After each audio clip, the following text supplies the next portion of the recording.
மேஷம் விருச்சிகத்துக்கு புதன் ஆகாதவர், ரிஷப துலாமுக்கு குரு ஆகாதவர், மிதுன கன்னிக்கு செவ்வாய் ஆகாதவர், சிம்மத்துக்கும் கடகத்துக்கும் சனி ஆகாதவர்.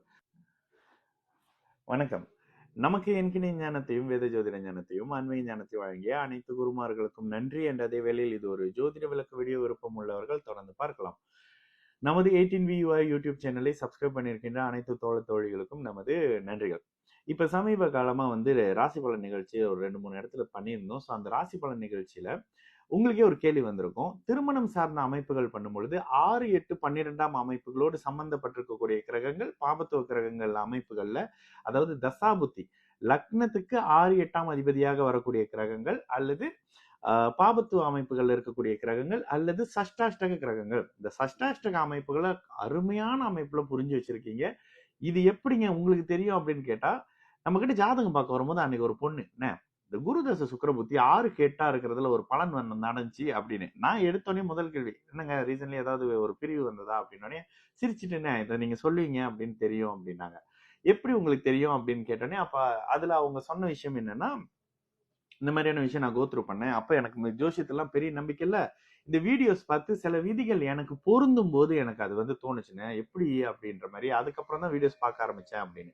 இதுல நல்ல விஷயம் என்னன்னா, திருமணத்துக்காக பார்க்கக்கூடியவர்கள் இந்த இடத்துல உங்களுக்கு ஜோதிடம் வர்றதுக்கு உங்களோட பூர்வீகமோ, உங்களோட ஆன்மீகமோ, ஸ்பிரிச்சுவல் லைனோ எதுவுமே தேவையில்லை. உங்களுக்கு நல்ல ஜோதிடம் வர்றதுக்கு உங்களுடைய ஜாதகத்துல புதன் சந்திர அதியோகத்திலேயோ வலுவான அமைப்புகளையோ தனித்து இருக்கக்கூடிய அமைப்புகள்ல உங்களுக்கு ஜோதிடம் புரியுங்க. எந்த இடத்துல எந்த அளவுக்கு நீங்க அதை மற்றவங்களுக்கு டெலிவர் பண்றீங்க, புரிய வைக்கிறீங்க அப்படின்றது உங்களுடைய பிறந்த ஜாதகமும் தசாபுத்தி அமைப்புகளும் நிர்ணயம் பண்ணும். இந்த இடத்துல 6, 8, 12ஆம் பாவகம்னு வரும்பொழுது ஏதோ ஒரு வகையில நேரடி தன்மை இல்லாத நிலை அப்படின்ற மாதிரியான ஒரு விஷயம் வந்துடும். இதுதான் 6, 8 அமைப்பு. அதனாலதான் இந்த இடங்கள்ல திருமணம் பண்ணாதீங்க.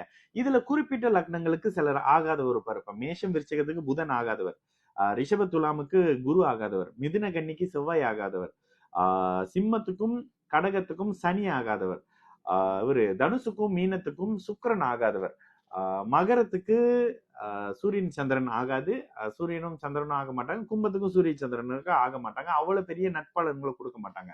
இவர்களுடைய தசை நடக்கும் பொழுது கூடவே கோச்சார அமைப்புகள்ல ஜென்மசனி அஷ்டம இங்கதான் நீங்க கோச்சாரத்தை எடுக்கணும். பலன் சொல்றது அப்படின்றது, ஜோசியத்தை பாக்குறது அப்படின்றது ஒரு ட்ரெயின் மாதிரிங்க. 2 வீல் ஈக்குவலா டிராவல் ஆகும் பொழுது அந்த ஜோதிட பலன்கள் உங்களுக்கு துல்லியமா வரும். அதுதான் ஜோசியத்துல பலன் எடுக்கிறது. தசா புத்தியும் எடுத்துக்கணும். இன்னைக்கு வானத்துல குரு எங்க இருக்காரு, சனி எங்க இருக்காருன்றதையும் பார்த்து பலன் சொல்லும்போது அப்படியே துல்லியமான அமைப்புகள்ல உங்களுக்கு பலன் வந்துடும். சரிங்களா? சோ இந்த அமைப்புகள்ல இந்த 6, 8ஆம் அமைப்போடு சம்பந்தப்பட்டு உங்களுக்கு 6, 8 அமைப்பு தசாபுத்தி நடக்குது. இந்த 6, 8 அமைப்புகள்ல தசாபுத்தி நடக்கும்பொழுது உங்களுக்கு கோச்சார ஜென்ம சனி அஷ்டம சனி வரும்பொழுது அந்த தசையின் கெடுபலனை அந்த ஜாதகர், அதாவது நீங்கன்னு வச்சுக்கோங்களேன், அந்த ஜாதகத்தின் கெடுபலனை ஒருத்தர் அனுபவிக்க போறாரு. லக்னத்தின் யோகருடைய தசை நடக்குது, லக்னம் பலமா இருக்கு, லக்னாதிபதி பலமா இருக்கிறாரு, கோச்சாரத்துல குரு உங்களுடைய ராசியை பாக்குறாரு. இப்ப லக்னம் லக்னாதிபதி சுபத்துவம், கோச்சாரத்துல ராசியை குரு பார்க்கக்கூடிய நிலையில என்ன நடக்கும்? சந்தோஷம், மனம் சந்தோஷப்படுற மாதிரியான நிகழ்வுகள் உங்களுக்கு நடக்கும். திருமணம் நடக்கும், குழந்தை பிறக்கும், வீடு வாங்குவீங்க, வாகனம் வாங்குவீங்க, ப்ரொமோஷன் வரும், வண்டி வாங்குவீங்க, நிலம் வாங்குவீங்க, பிள்ளைகளுக்கு திருமணம் பண்ணி வைப்பீங்க, பிள்ளைகளோட படிப்புல ப்ரோக்ரஸ்ல முன்னேற்றம் பார்ப்பீங்க, பிள்ளையை வெளிநாட்டுக்கு அனுப்பி வைப்பீங்க. இந்த மாதிரியான மனம் சந்தோஷப்படுத்தக்கூடிய அமைப்பு நடக்கும். 6, 8 அமைப்புன்னு வரும்பொழுது இயல்பாக கடன், நோய், வம்பு, வழக்கு, விரயம், ஒரு மனிதனுக்கு தேவையில்லாத அத்தனை அமைப்புகளும் 6, 8, 12ஆம் பாவகங்கள்ல இருக்கும்.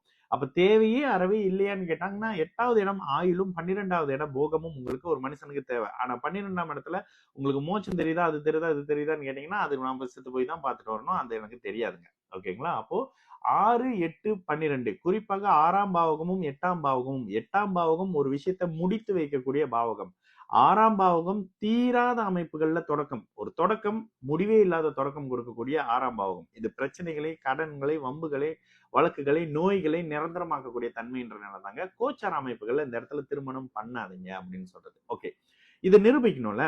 கடந்த காலங்கள்ல திருமணம் ஆகி பிரிந்து இருக்கிறவங்க உங்களை சுத்தி யாராவது இருப்பாங்கல்ல, 10 பொருத்தம் பார்த்தவங்க, அப்படியே சொல்லுங்க, 10 பொருத்தம் பார்த்து உங்களை சுத்தி பிரிஞ்சிருப்பாங்க.